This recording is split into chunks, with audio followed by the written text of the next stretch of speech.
Russia in 2020 is pursuing constitutional reforms. A public referendum is being held nationwide as Putin seeks to secure his rule for what would be the remainder of his life. While this vote is guaranteed to pass, public opposition mounts. He doesn't understand. They know all that would happen if it weren't passed is Medvedev takes power in his stead for another term. This constitutional reform is important for Russia's future, because while it does allow Putin to rule into his death, it sets a two-term limit for all presidents following him, ensuring a democratic future for Russia after he's gone. But if he can push through constitutional reform, this relies on his successors maintaining that reform until they can be phased out and the political precedent of a peaceful democratic transfer set. In his heart, he wishes to see Russia powerful and prospering, even free. But he is a paranoid man, mistrusting. Understandable for a former KGB agent.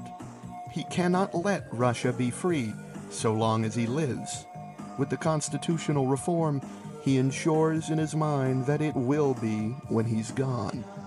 Many called it a necessary step, including well-known liberal politician Boris Nadezhdin. A necessary step, indeed. Despite liberal opposition, it passed.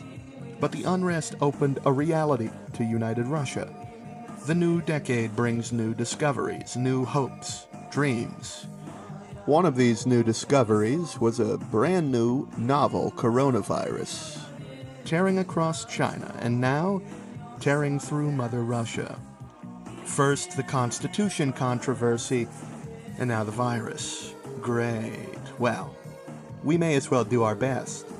This is a good opportunity to shore up united Russia's popularity, especially as the LDPR, CPRF, and even just Russia managed to challenge our political monopoly head-on. It's not like there is an election just around the corner, so we have plenty of time to work on solving this crisis. The fall of America under the stress of the virus meant Russia could move up its plans. Or maybe not. Putin's sudden resignation came as a surprise to the nation. His COVID diagnosis had been kept secret from the public, but his condition quickly worsened in a couple weeks, his body failing to fight the virus effectively, and it became clear to him he needed to resign, handing it to the Security Council, headed by the FSB chief Sergei Naryshkin. While the spy chief could continue to rule in Putin's stead, he's not Putin, not a strong speaker nor very opinionated. He sets out to establish emergency elections, for once non-rigged. Quite impressive. 4 candidates are put up for president: Dmitry Medvedev of United Russia, Gennady Zyuganov of the CPRF, Vladimir Zhirinovsky of the LDPR, and Sergei Mironov of Just Russia. For the first time in a long time, united Russia is under threat, and the left forces have a chance to regain control of Russia again. A competitive campaign trail begins. Dmitry Medvedev essentially operates during the election period as the de facto president, making speeches, public appearances, and decrees alongside Naryshkin, who is the one really calling the shots, but is using him as a public face. But President Tokarev, now in Moscow, has been overthrown by a revolution in Kazakhstan. Medvedev seizes the opportunity to take advantage of his desperation, demanding land in return for his reinstatement. Painting himself a strongman, a nationalist symbol, Medvedev personally took credit for the war. Russian forces entered, seizing great swaths of Kazakhstan and boosting himself in the polls. The death of Putin and the ensuing state funeral led to an outpouring of public sympathy to the tearful Medvedev. Despite the opposition's grand showings in the polls, Dmitry Medvedev was a figure of certainty and a former president, someone most Russians could trust or at least know wouldn't do a bad job. The support of Just Russia and Mironov dropping out of the race gave Medvedev the majority. The LDPR's popularity waned under the nationalist campaign of United Russia, and the CPRF, deprived of Mironov's support, fell short. Victory remained in the Putinist court. Medvedev promised to keep the wheel straight and keep the path forward.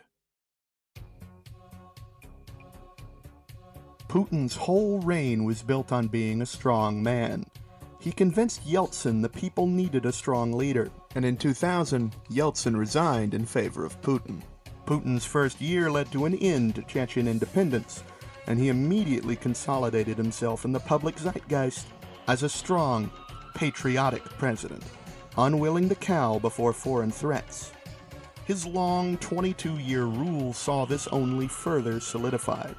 His political monopoly increased, many oligarchs killed or imprisoned, but many new ones put into place as well. He favored neither left nor right, entertained no ethnic nationalism, yet no democracy either. Putin ran an autocratic ship with no direction besides stability. Medvedev has only a few positions of his own which will change that course. Once a pro-Western reformer, the hopeful liberalizer is a virulently anti-Western man since his presidency, often more than even Putin was. The death of his mentor and friend weighed heavy on his mind, but as he took office, a note from Putin drove him forward. The future would be Russian, and he had to be all Putin was, and more. To push back against the West, Medvedev had to destroy the oligarchs' power, offer freedoms, but retain an iron grip until the time was right. The constitution was reformed, refined, and the All-Russian People's Front was reformed in order to consolidate the now anarchic political system. The left and right bickered and complained. The respect Putin had was gone. Medvedev was fresh meat for the political veterans, but he would not sit down. The CPRF was framed, a terror attack set up and busted, all by our FSB. The culprit, a card-carrying member of their party. The media spectacle led to a decline in the CPRF and a surge in Just Russia membership. The LDPR easily agreed to join our front.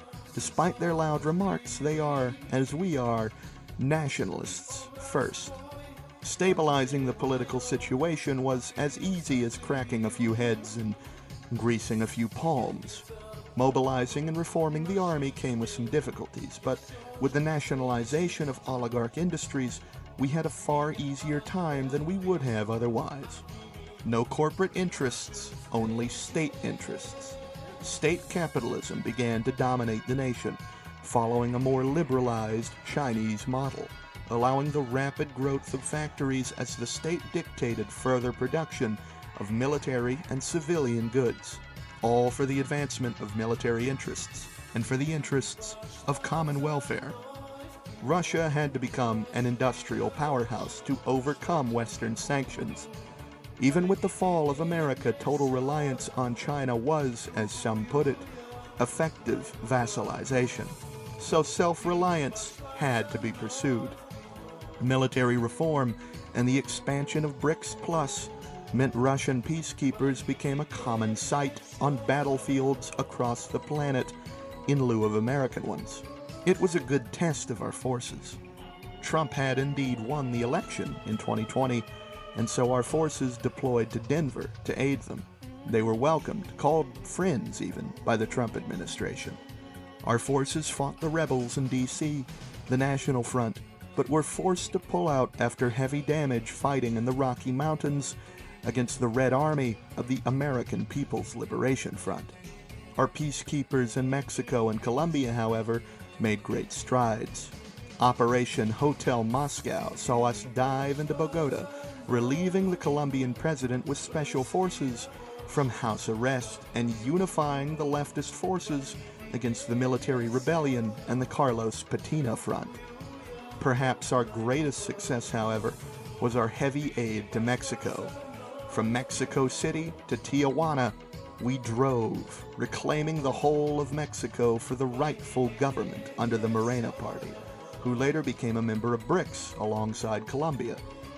While we had had our fun, we had our own things to tend to in Europe, our own problems to solve, and our own war to start. As a rare show of liberalization, relaxed media restrictions opened the state up to criticism, but this came only shortly before Russian forces began their operations into the Caucasus and Central Asia. Most every nation that we demanded to come along did, growing the CSTO in size by several nations, all before we claimed the true prize, the invasion of Ukraine.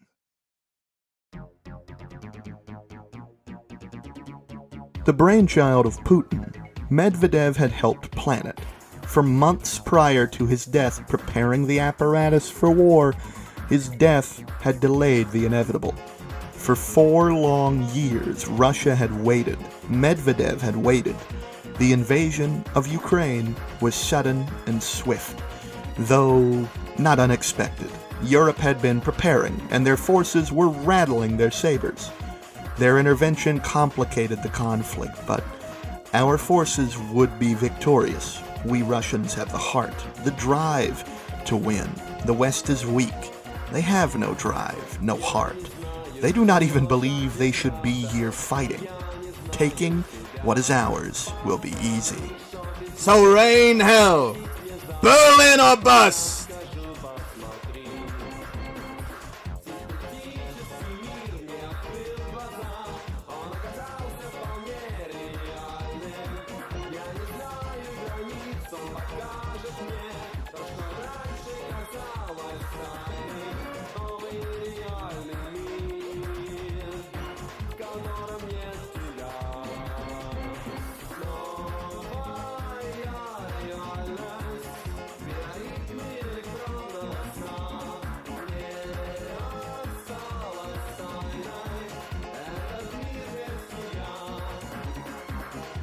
законах других измерений.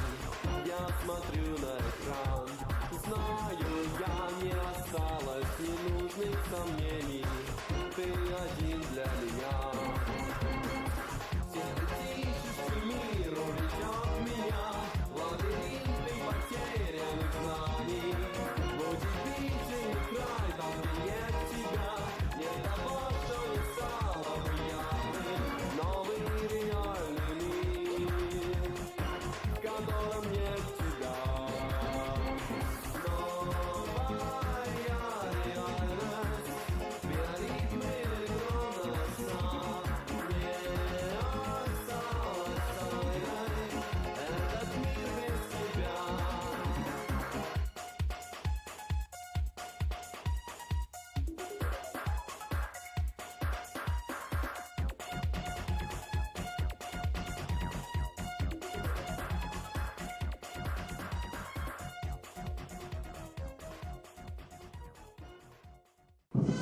The intervention of Europe won them nothing but dead soldiers. We stormed west once we finished Ukraine and the Baltic, and nothing could stop our inevitable advance. A great victory parade in Moscow celebrated the rebirth of the old Warsaw Pact and the new future ahead for Russia and its newly gained allies. For the moment, it was jubilation. We could forget the dead, the injured, the burning cities in our new sphere of influence, while our frontline troops put out literal fires in Warsaw and Bucharest. Our ceremonial units broadcasted globally the triumph. No smoke or ash or blood to sully the glory. This reprieve, the height of Medvedev's life and political career, forecasted a brewing storm.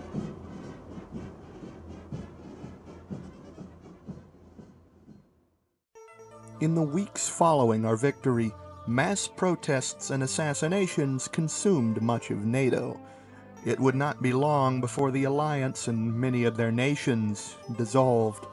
Spain fell into anarchy, Portugal following, and France's new military government fought valiantly as regionalists began to tear the nation apart. Spared the untamed violence, surprisingly, was Germany. Volt Europa swept the emergency elections, and the EU was federalizing.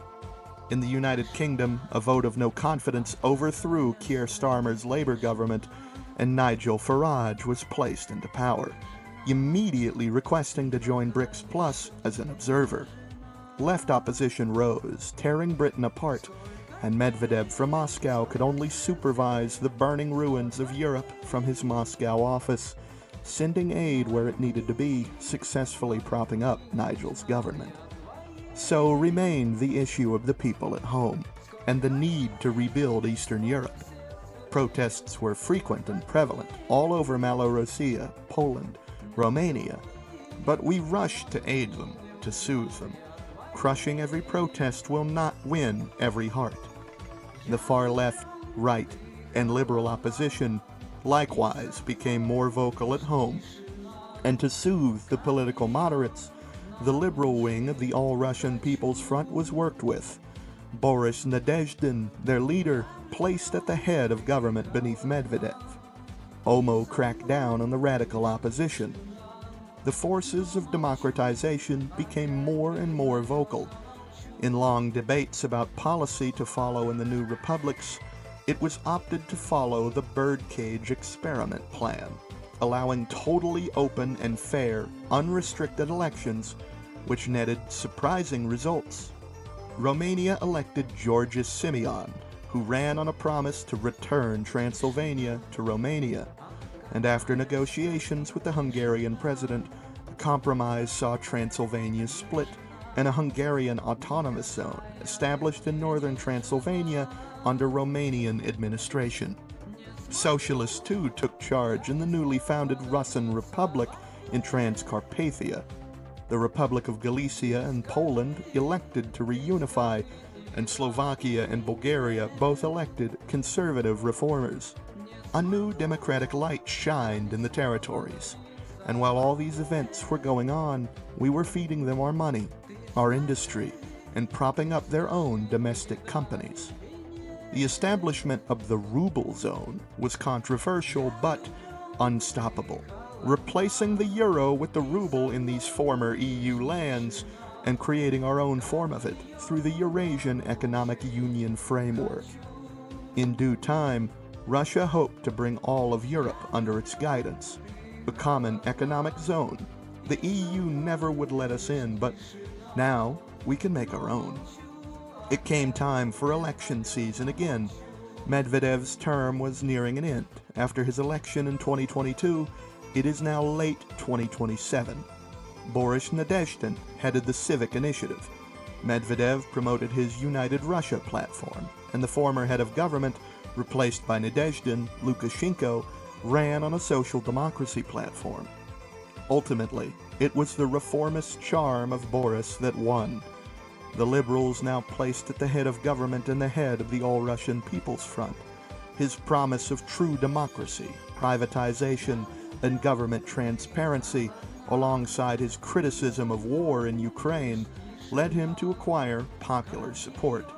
With Boris in office, he now has to contend with the autocratic system, the corrupt bureaucracy. But he has a plan in place. He only needs to implement it.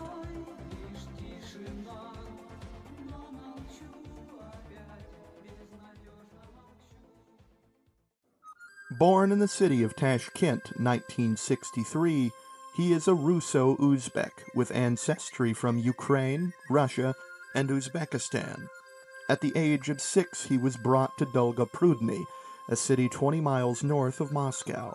His parents moved there to pursue higher education, with his mother attending the Tchaikovsky Moscow State Conservatory and his father attending the Moscow Institute of Physics and Technology.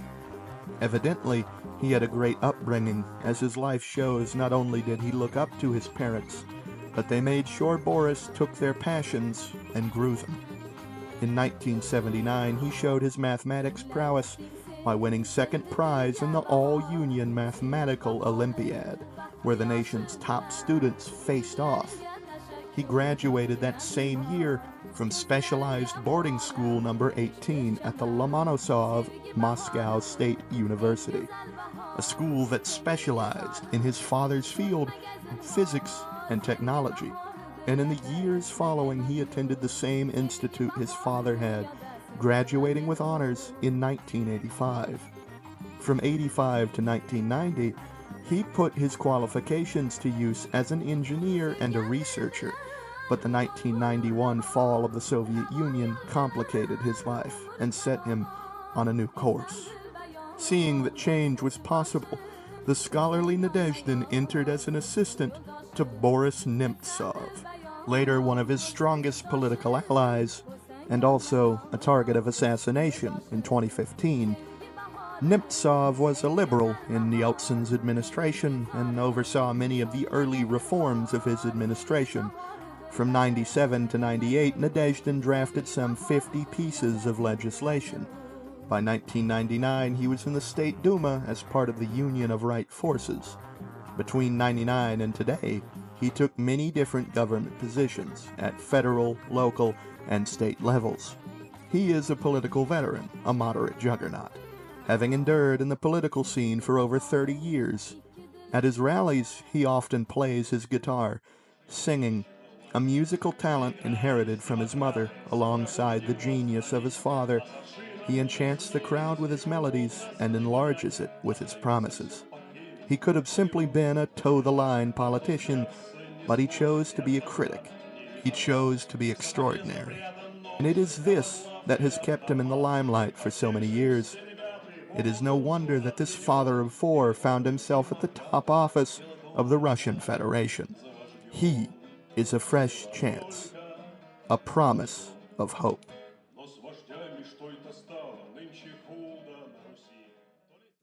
This world is a world full of dark realities.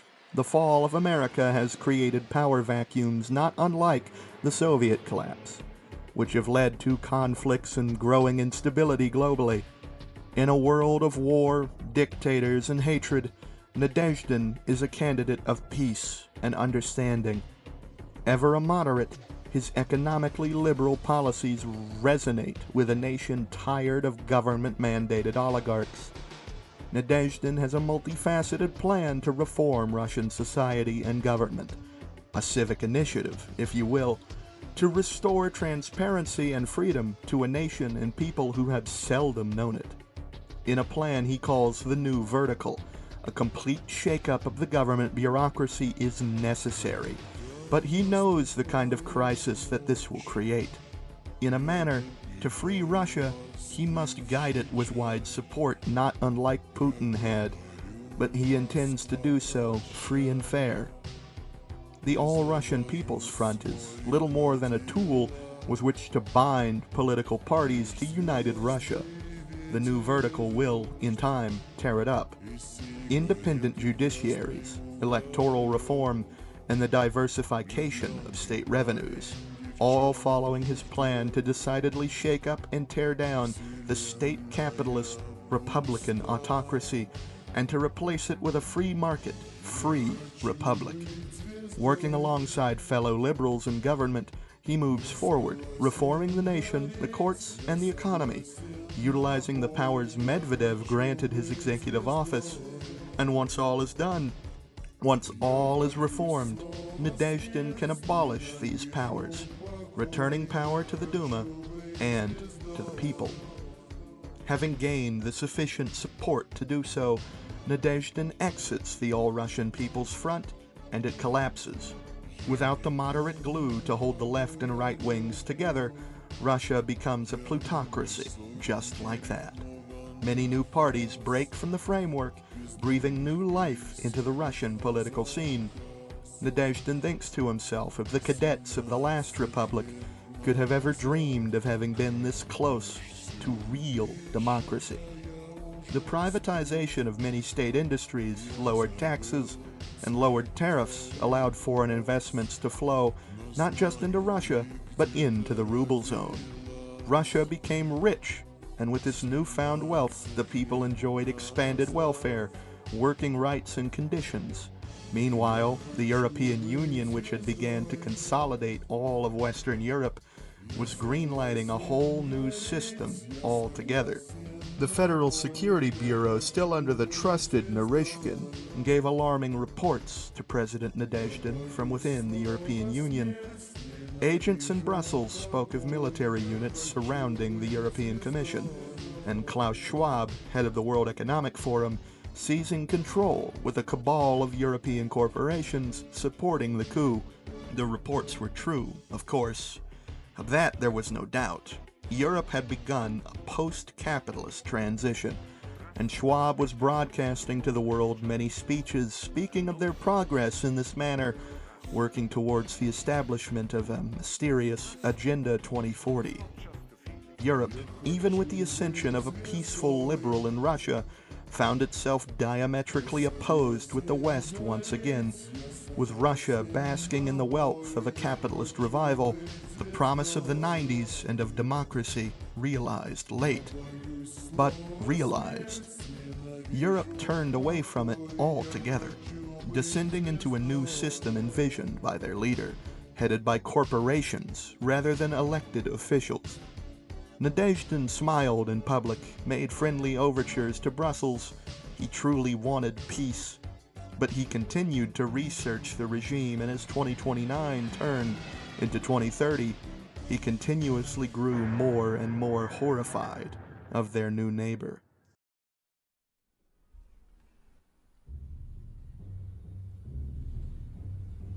Nadezhdin sat in his office, watching alongside his FSB chief various speeches from the World Economic Forum, reading over policies of the WEF, and watching covert reports from deep within Europe, satellite images, ground footage. The original Industrial Revolution was driven by the discovery that you could use steam engines to do all kinds of interesting things. Which is bringing together digital, physical, and biological systems. The Industrial Revolution is that it doesn't change what we are doing, but it changes us. With the ability to visualize brain activity, for example, through a simple consumer-based EEG device, it gives us access to ourselves in ways that we've never before thought possible. It unlocks the black box that is the brain and enables us to really, truly be able to realize an identity that is aspirational. The focus was on free markets, freedom of the individual, and getting governments out of the way. We need to shift to a new system that will allow us to meet the basic needs of every human on the planet, that will live within planetary means, that will be fairer, and that will be focused as its key goal, not on growth per se, but on maximizing human well-being. Nothing added up. This was madness. Corporations had taken hold of Europe, and their iron grip was seemingly poised to destroy nations as a concept. No borders? All one language? They were understandably angry at us, at Russia, but this entirely betrayed everything they stood for, everything they fought against us to protect to begin with. And we think the Europeans know that, but they're afraid to speak, or maybe they can't. Their focus on technology as a form of societal control, this transhuman fusion of machine and the biological that is so often talked about in their fourth industrial revolution media. Brain chips became international sensation, but the FSB showed that tens of millions of Europeans who received them were becoming little more than drones, and their army too became loyal to a fault. They saw their enemies as nothing more than monsters. By February of 2030, the inevitability of what was coming truly hit. Europe had no intention of making peace, no intention of keeping what they had. They continued to expand and expand, pushing further their totalitarian grip, until they finally invaded Serbia, and that was the last straw. Turkey, Britain, Iran, all brought into the fold to defend against the coming onslaught, the European horde. If Europe won, not only would our paradise be shattered, but our very minds, our souls, what makes us individuals, would be destroyed. President Nadezhdin began preparations for a general mobilization. Air patrols were intensified, and the hasty raising of reserves was prepared. Europe seemed to greatly outnumber our forces. If they break the Vistula, it could be over. We will hold every inch, every meter. We have shown all our allies the proof of what it is that we are fighting, the horrors that we will be liberating them from. the World Economic Forum's dominion cannot advance any further.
Rebuilding and literally reprogramming Europe became the burden of Moscow.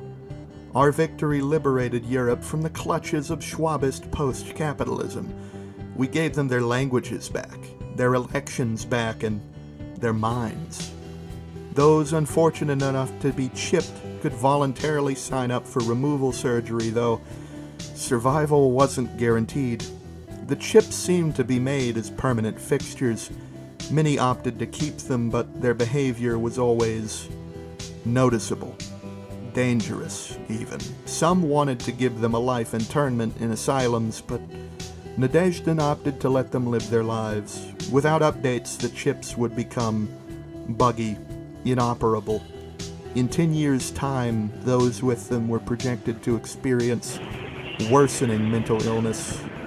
We resolutely prepared as a continent to see our loved ones, our neighbors, slowly degenerating over time. But despite the horrors of what we saw in empty countryside, massive cities, devoid of their identifying factors, their historical sites, we could build new history, remake old traditions, rebuild the world. 5 years is a short time, all things considered. The CSTO had grown from a small post-Soviet alliance to one massive defense pact encompassing the greater landmass of Eurasia. The defense of democracy became the duty of Russia. Nadezhdin's peaceful nature is only second to his duty to democracy. And that's why, when the Liberal Democratic Party of Japan called Nadezhdin, he reluctantly sent the Russian army and the Collective Security Treaty Organization on one final crusade.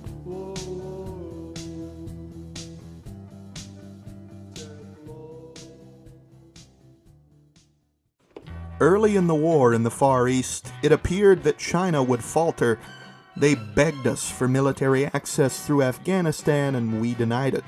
Even though China made the C in BRICS, India made the I. We couldn't help anyone here. But China miraculously turned it around. India was destroyed, and Japan is barely hanging on, South Korea struggling to maintain their position. Putin was gone. The days of the pragmatic strongman working with insane dictators was over. Nadezhdin knew China wished to take advantage of Russia, and he knew that now, under their hardline Maoist government, His choice to snub them earlier in the war guaranteed that a Chinese victory meant a new, far more powerful opponent in our Far East. Japan's cry for help came from a place of desperation. Nadezhdin's help came from a place of power. The Maoist government was fighting a total war against some of our greatest economic partners. Our hand was forced.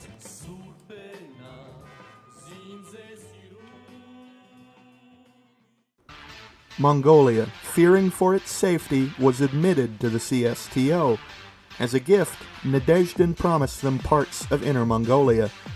China was prepared, having seen by satellite our movements beforehand, but fighting on so many fronts they could scarcely hold back our full frontal offensive. From Islamabad to Harbin, their forces faltered, but they did not go down without a fight. The push through Manchuria was deadly and slow. The remnants of the North Korean army gave us hell as we pushed through Dongbei, but they were contained. As our forces approached Beijing, their forces got increasingly desperate. And then it happened. That unexpected reaction that proved the danger extremism posed. 6 thermonuclear missiles were deployed, hitting Tokyo and 5 other Japanese urban centers, decimating the island. Nearly half the nation's population was affected directly, either killed, injured, or out of work or home. Nuclear missiles tried, but due to our missile defense failed, to directly impact several urban centers in Siberia and near Vladivostok. Our forces continued to push deeper into China. President Nadezhdin approved the launch of a flurry of nuclear weapons to target China as an equivalent response. As our forces crossed the Yellow River, our warheads struck. Immediately, the military overthrew the Chinese government within a few days, and the PRC sued the PTTO-CSTO coalition for peace. But this peace was only a preliminary. China descended into internal chaos. Military commands began to break away into autonomous warlords. One by one, region by region, China gradually lost control of its home. At first, the PDTO and CSTO were bystanders just watching. But as the reports from within China got worse, and even worse radicals rose to the front of the conflict, the CSTO took the initiative to establish the Dongbei military region. Our forces re-entered Manchuria, smashing the Northern Theater Command, advancing again towards the Beijing government. Taipei, under the Kuomintang, signed a treaty of union with the Nanjing government and begged the PDTO to support their mandate for the whole of China. With the joint backing of Tokyo, or its remains, and Moscow, the Kuomintang again marched into the hinterlands. Across the anarchic expanse of China, we crushed the roving armies, clique after clique. Order was restored. It was costly, but every new hectare we secured was provided aid.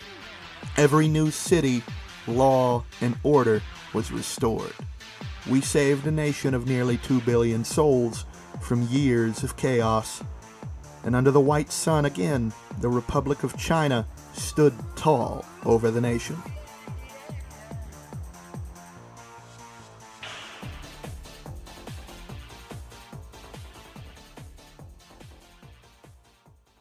Russian economic aid, handily offered by Nadezhdin, rebuilt a shattered India, a bombed Japan, and a completely shattered China. The PDTO formally folded into the CSTO, as a lot of their might had been shattered in the disorder that followed the nuclear bombings and the Indian Civil War. Truly, the Collected Security Treaty Organization became an old world collective. A democratic, liberal order stood across all of Eurasia. America ultimately, despite our aid, fell to communism, but it was an island surrounded by a world of closely tied democracies. It would be decades before the world could begin to forget what had happened. Almost no one came out unscathed. The great Eurasian wars will be remembered for their brutality, for the mass deployment of drones, nuclear weaponry, for the insanity of the ideologies in use. But one thing will always be remembered. The tree of liberty was refreshed with the blood of patriots, fathers and sons and daughters. Their sacrifice brought the world liberty, saved the world from tyranny. We, the free, forever owe those the brave, who in defense of freedom gave away the pursuit of life.